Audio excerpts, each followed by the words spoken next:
감사합니다. 주 예수 그리스도와 평화와 사랑이 여러분들 모두에게 함께 하시길 바라겠습니다. 날씨가 더워지면서 그리고 이상 기온 때문에 전 세계의 크고 작은 고통들이 펼쳐지고 있습니다. 그리고 이 위기를 같이 극복하기 위해서 살아가는 많은 분들이 있는데요. 특별히 친환경 제품을 사용하고 아예 도시의 삶을 포기하고 시골로 귀농이나 귀촌을 하시는 분들도 늘어나고 있습니다. 특히 요즘 우리 교회에서는 과거 양곤사님 사시던 곳에 이 친환경적인 사업을 유치하는 것이 어떨까 이렇게 논의하고 있습니다. 들으신 분들도 계실 텐데요. 망원시장 쪽에 그 알맹상점이라고 있습니다. 몇 주 전에 신정원 권사님과 부목사님과 함께 가봤습니다. 대단히 작은 상점인데 그곳에서는 친환경 제품을 판매합니다. 그 중에서 눈에 띄는 것이 대나무 칫솔입니다. 우리가 사용하는 플라스틱 칫솔은 수천 년 동안 썩지 않습니다. 일반적으로 우리는 칫솔을 약 한 달 정도 사용하고 버리는데요. 내 식구 기준 1년에 버리는 칫솔이 약 48개라는 계산이 나옵니다. 우리 교회 예배에 참석하시는 분이 100여 분이라면 1년에 4,800개의 칫솔을 버리는 것이고요. 서울 인구가 1,000만이라면 한 달에 4천만 개의 칫솔이 버려지고 1년이면 4억 8천만 개의 칫솔이 버려집니다. 10년이면 서울 시민들만 48억 개의 칫솔을 버립니다. 태평양에 우리나라 크기의 10배가 되는 플라스틱 섬이 있다고 하죠. 강이나 개울에 무심코 버린 비닐과 플라스틱이 바다로 흘러들어가서 그 엄청난 양의 쓰레기가 된 겁니다. 대나무 칫솔은 썩어서 없어지는 겁니다. 단지 칫솔 하나 바꾸는 것도 환경에 커다란 도움을 주는 거죠. 이것뿐만이 아닙니다. 우리가 마트에서 화장품이나 샴푸나 바디워시 이런 거를 사는데 이게 항상 플라스틱 통에 들어 있습니다. 역시 제품을 다 쓰고 버려지는 플라스틱 통도 엄청나다는 것을 여러분들이 재활용을 하시면 할 때마다 다 아실 겁니다.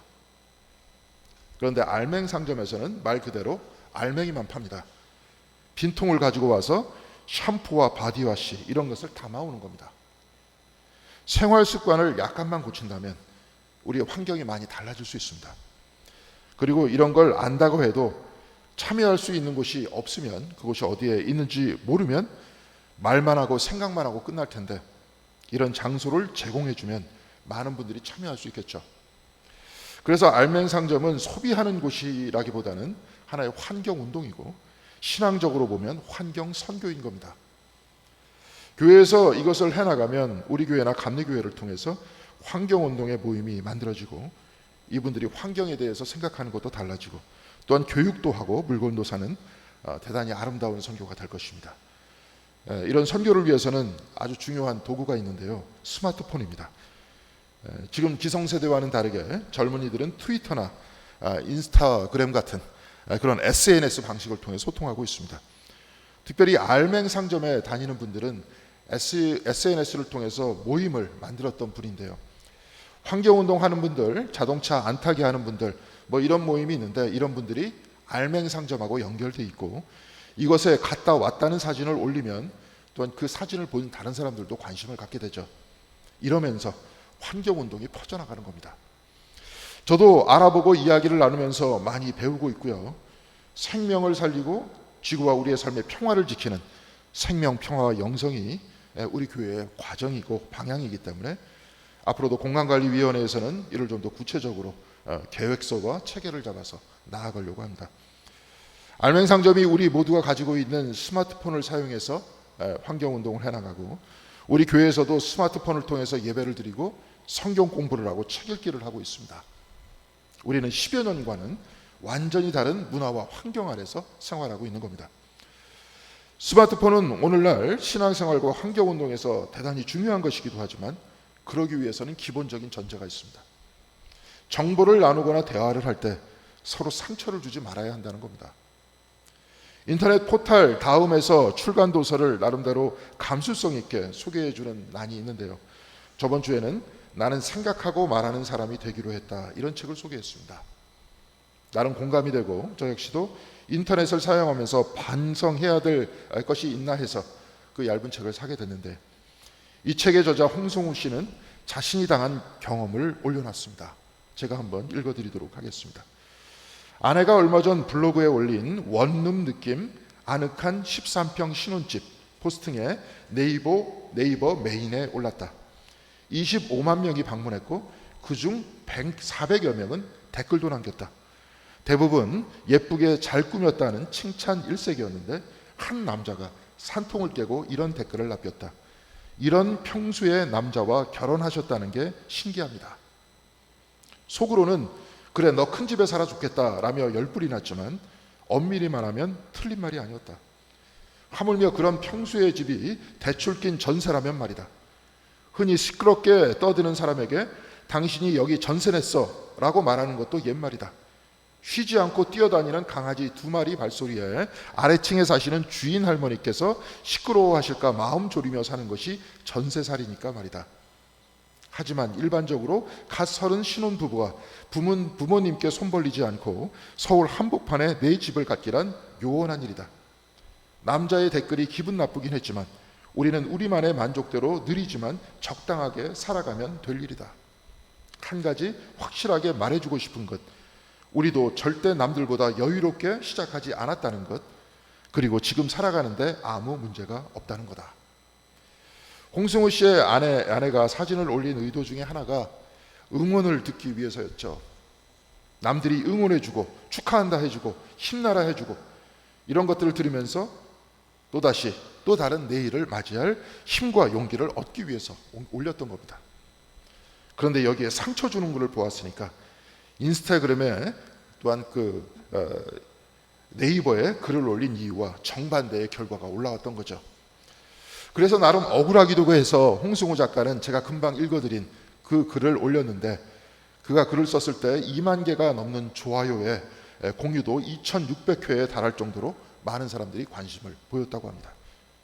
홍승우 씨는 금수저와 흙수저의 구분에서 벗어나 나만의 일상을 소중히 여기고 행복을 찾는 일에 더 힘쓰고 싶은 사람들도 있다는 뜻이다.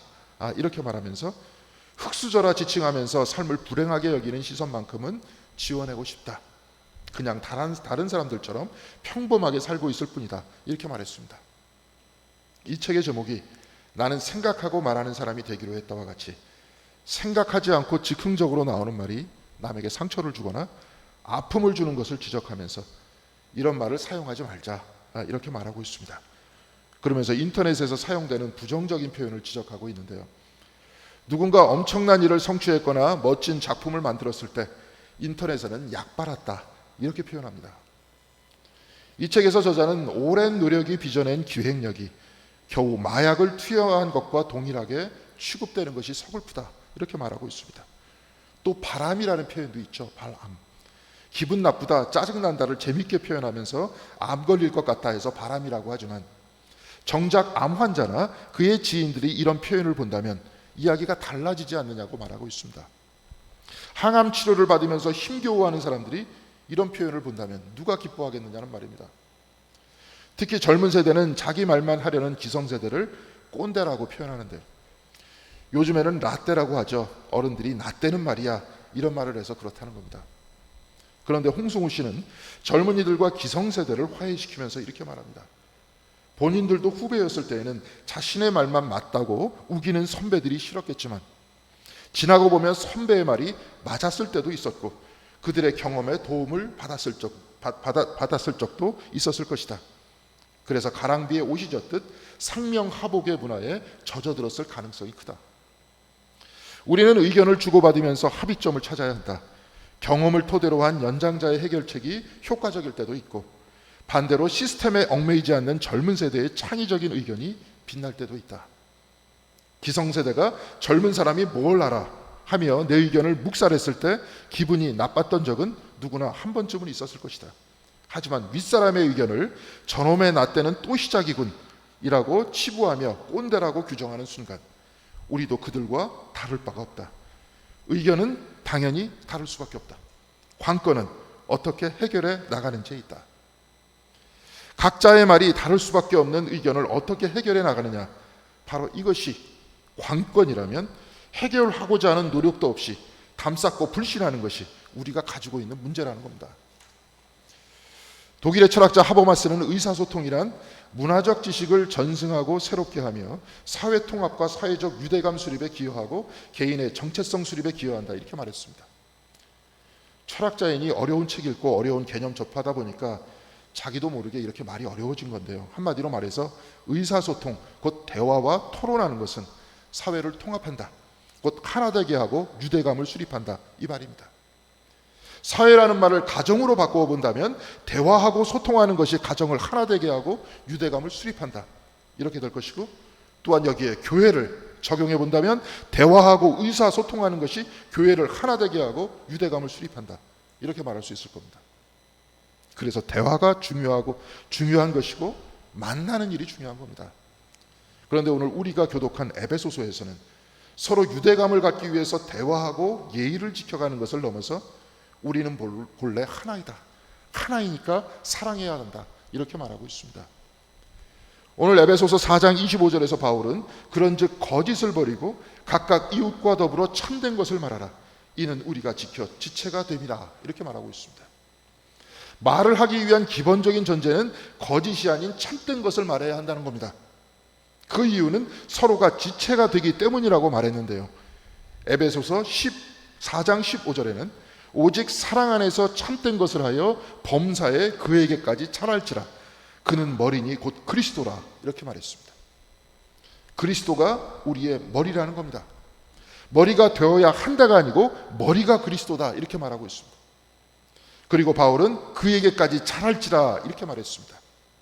잘한다는 것은 성장한다는 것인데요, 잘하고 성장하지 못했을 때는 그리스도가 우리의 머리인 줄 알지 못하다가 잘하고 성장하면 그리스도가 우리의 머리인 줄 안다는 겁니다. 사랑 안에 참된 것으로 우리가 성장한다고 했는데요, 에베소서 4장 26절과 32절에는 사랑 안에서 참된 것에 대해서 구체적으로 말하고 있습니다. 26절에는 분을 내어도 죄를 짓지 말고 해가 지도록 분을 품지 말고 라고 했습니다. 사람이니 분을 낼 수 있지만 이 분을 품지 말라고 했습니다. 그리고 32절에는 서로 친절하게 하며 불쌍히 여기며 서로 용서하기를 하나님이 그리스도 안에서 너희를 용서함 같이 하라, 이렇게 말했습니다. 분을 내지 말라고 했고, 둘째 서로 친절하고 불쌍히 여기며 용서하라고 했습니다. 그러니까 사랑 안에서 참된 것이란 분을 내지 않는 것이고 서로 친절하고 불쌍히 여기고 용서하는 것이라고 했습니다. 이러면서 그리스도를 향해서 자라나는 것, 바로 이것이 신앙인의 삶이다, 이 말입니다. 우리의 삶의 반경은 넓어져 있습니다.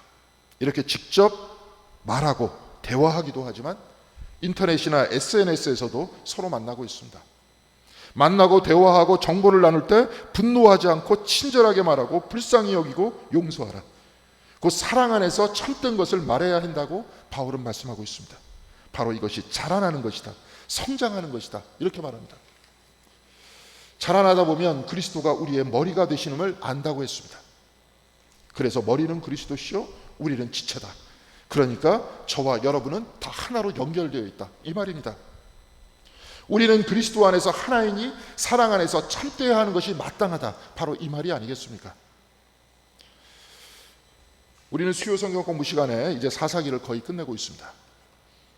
다음 주는 없으니까 제가 그렇게 했습니다. 휴가가 있어서 다다음 주쯤 사사기가 끝날 것입니다. 저번 시간이나 그리고 앞으로 남은 시간, 그 중심 주제는 이스라엘에 왕이 없었으므로 사람마다 자기 소견대로 옳은 대로 행하였더라, 바로 이 말씀이었습니다. 이스라엘에 왕이 없다 했을 때 이 왕은 실질적인 왕일 수도 있고 하나님일 수도 있다고 했습니다. 만일 왕이 없어를 하나님이 없어로 풀어본다면 이스라엘에 하나님이 없어 자기 소견대로 옳은 대로, 자기 소견에 따라 옳은 대로 행했다, 이 말입니다. 사람의 소견은 모두 다 자기 위주로 되어 있죠. 그러니까 자기 소견에 옳은 대로 행했다는 것은 나에게 이득이 되는 대로 행했다는 겁니다. 그런데 이와 같은 세상은 사사시대뿐만이 아니라 오늘 우리의 시대도 똑같죠. 오늘 우리가 읽은 구약 성경의 본문에서 다윗은 반란했던 아들 압살롬이 죽었다 하는 소식을 듣고 사무엘하 18장 33절에 이렇게 통곡합니다. 내 아들 압살롬아, 내 아들 압살롬아, 차라리 내가 너를 대신하여 죽었더라면 압살롬 내 아들 내 아들아. 다윗은 목 놓아서 통곡했지만 저번 주 본문 사무엘하 11장 26절에 우리아의 아내 밧세바가 우리아의 죽음에 소리내어 우니라 이렇게 기록되어 있었습니다. 그런데 밧세바가 이렇게 소리내어 울 때 다윗을 포함해서 그 누구도 그와 함께 소리내어서 같이 울었다 하는 기록은 없습니다. 다윗은 자기의 소견대로 옳은 대로 행했습니다. 밧세바를 얻고 싶어서 남편 우리아를 치열한 전쟁터에 몰아서 죽게 했습니다. 그리고 밧세바의 눈물에 그 어떤 정서적인 반응도 보이지 않다가 정작 자기 아들이 죽으니까 이렇게 대성통곡하고 있습니다. 자기의 소견에 옳은 대로 행하였다고 한다면 너는 너일 뿐이고 너는 너일 뿐이고 나는 나일 뿐이다 이렇게 말하겠죠. 당신과 나는 아무런 관련이 없고 당신의 슬픔과 아픔도 당신의 것일 뿐이고 나의 것은 아니다 이렇게 말하겠습니다.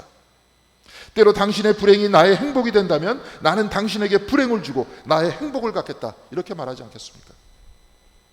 그러나 그리스도가 내 머리가 되시고 그리스도가 여러분의 머리 되심을 우리 모두가 다 알고 있다면 여러분의 슬픔이 나의 슬픔이고 나의 슬픔이 여러분의 슬픔일 겁니다. 여러분의 불행이 나의 불행이고 나의 불행이 여러분의 불행이 될 것입니다.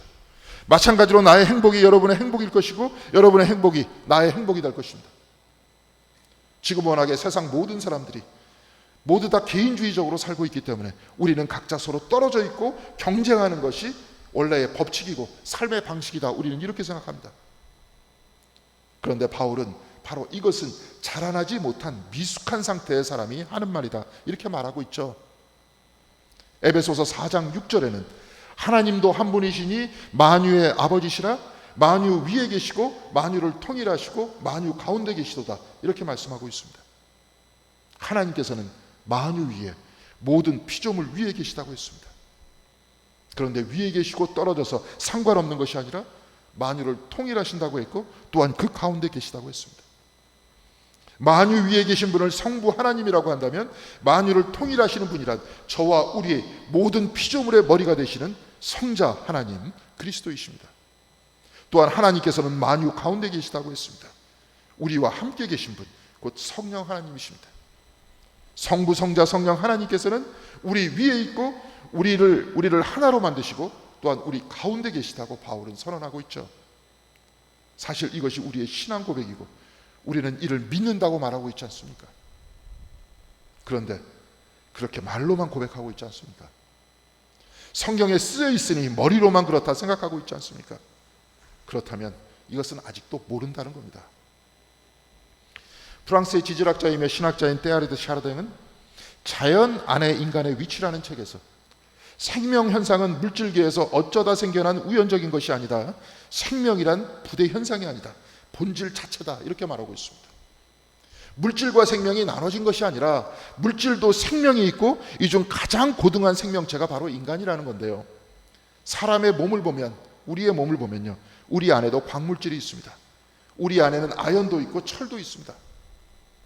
바울이 하나님께서 만유 위에 계시고 만유를 통일하시고 만유 안에 계신 것과 같이 하나님께서는 이 우주를 만드시고 이 우주의 머리가 되시고 또한 이 우주 안에서 생명을 만들어 나가신다고 했고 생명과 하나가 된다고 했는데 이것이 단지 신앙 고백이 아니라 그가 실제 체험한 내용이기도 했습니다. 한번 설교 시간에 보여드린 적도 있는데 다시 보여드리겠습니다. 한번 우리 다 같이 볼 수 있도록 하겠습니다. 한번 보여주시죠. 예, 저겁니다. 샤르댕은 성당 안에서 저 그림을 보면서 묵상하고 있었습니다. 여러분들 비슷한 그림들은 많이 보셨을 겁니다. 그림을 보다 보니 그림의 윤곽선이죠. 예수 그리스도께서 사라지고 그리스도의 몸이 녹아서 교회 안에 그 빛이 가운데 있는 빛이 가득 차게 되는 것을 봤다고 합니다. 일종의 신비 체험인데요.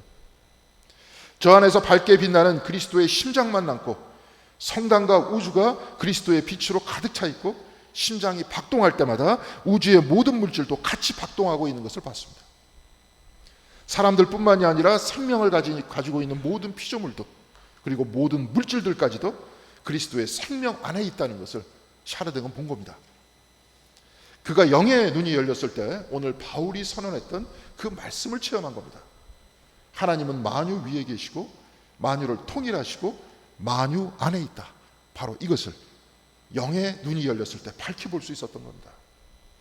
사랑하는 성도 여러분, 각자 소견대로 각자 옳은 대로 행하는 것이 사실이고 현실이라고 하지만 세상은 모두 다 이렇게 살고 있고 이것이 옳게 보이고 이것이 당연한 것 같지만 오늘 말씀은, 그리고 우리의 신앙에서는 그것이 사실이 아니다라고 말하고 있습니다.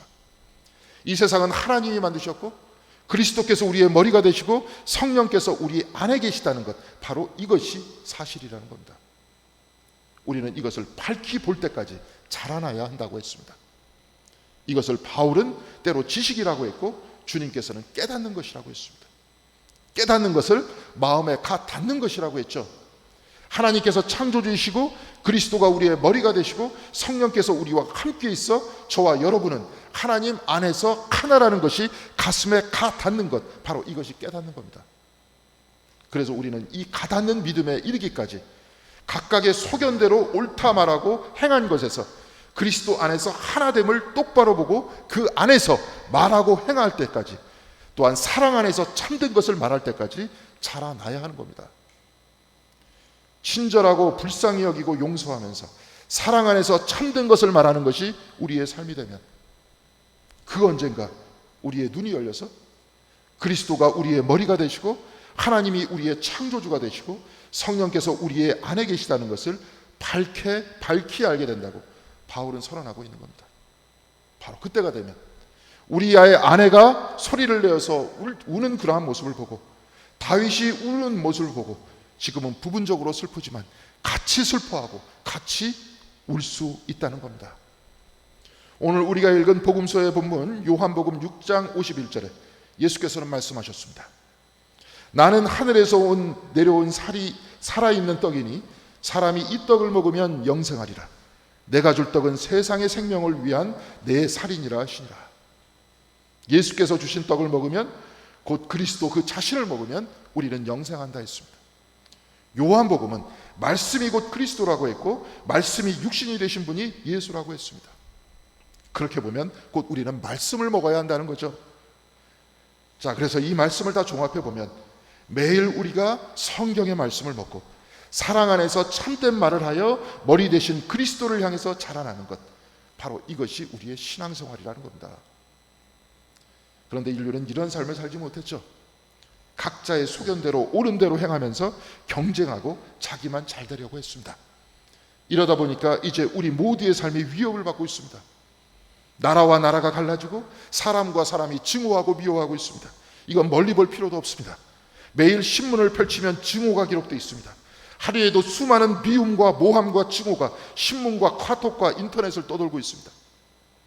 생태계도 인간의 이기심 때문에 위기입니다. 이번 여름 엄청나게 더운 여름을 보냈습니다. 이제 겨우 끝이 보이기도 하지만 터키는 지금 50도까지 올라가 있다 합니다.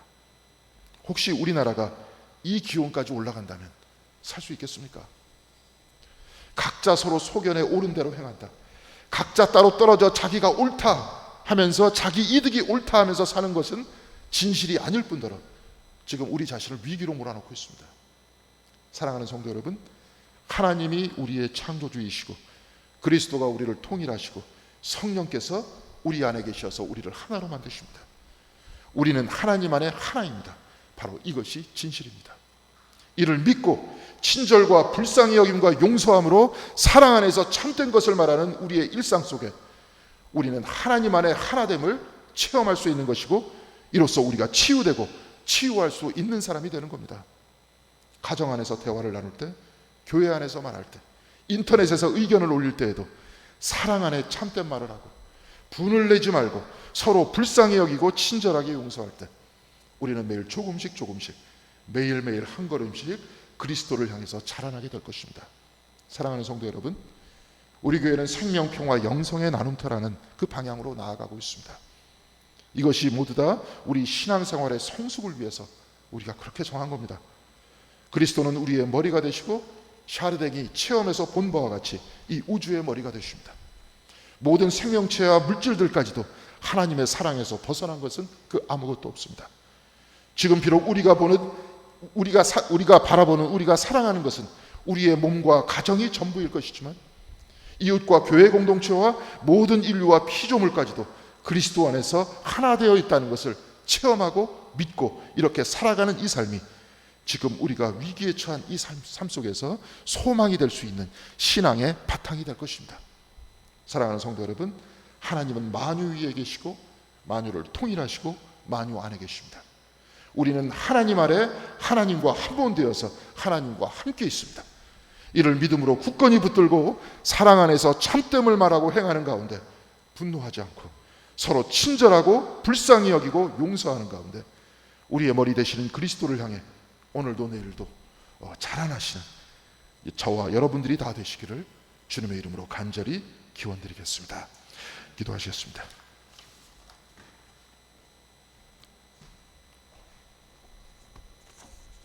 일주일에 한 번씩 교회에 나와서 또한 성경을 읽을 때마다 묵상할 때마다 우리는 되뇌이고 있습니다. 우리는 창조주 되시는 하나님을 믿고 우리의 구원자 되시고 우리의 머리 되시는 그리스도를 믿고 우리와 함께 되시고 우리를 하나로 만드시는 성령 하나님을 믿습니다. 주여, 그러나 이것이 입술만의 고백이 되지 않도록 인도하여 주시옵시고 가슴에 가닿는 체험이 될 수 있도록 우리 자신을 키워 주시옵소서. 그러기 위해서는 진정으로 사랑 안에서 참된 말을 하고 또한 분을 내지 말고 친절함과 용서함과 또한 이런 하나됨을 향해서 나아가는 것이 우리의 삶이라고 하였사오니 주께서 우리의 삶을 인도하여 주시옵시고 이끌어 주시옵소서. 그리하여서 우리의 입술과 우리의 마음을 주장하여 주시옵시고 바로 이렇게 경건하게 신앙생활을 해나가는 가운데 어느 날 우리의 마음과 우리의 영혼의 눈이 열려서 우리가 그리스도께서 우리의 머리가 되심을 체험할 수 있도록 인도하여 주시옵시고 그리스도를 향해서 자라날 수 있는 저희들이 될 수 있도록 붙들어 주시옵소서. 그리하여서 이 성화의 삶이 우리의 일상의 삶이 될 수 있도록 도와주시옵시고 우리 입술과 우리의 마음과 우리의 행동을 주님께서 지켜주셔서 우리 공동교회가 진정으로 그리스도께로 향해서 나아가는 교회, 진정으로 이 세상의 성화를 위해서 나아가는 교회가 될 수 있도록 인도하여 주시옵소서. 비록 각각의 처소에서 흩어져서 예배를 드리지만 주님께서 우리 모두를 지켜주시옵시고 우리가 얼굴과 얼굴을 맞대어서 서로가 친절한 말 또한 용서하는 말 또한 서로 사랑하는 말을 전하는 바로 그날이 올 때까지 주께서 우리 모두를 지켜주시옵소서. 주 예수 그리스도의 이름으로 기도드렸습니다. 아멘.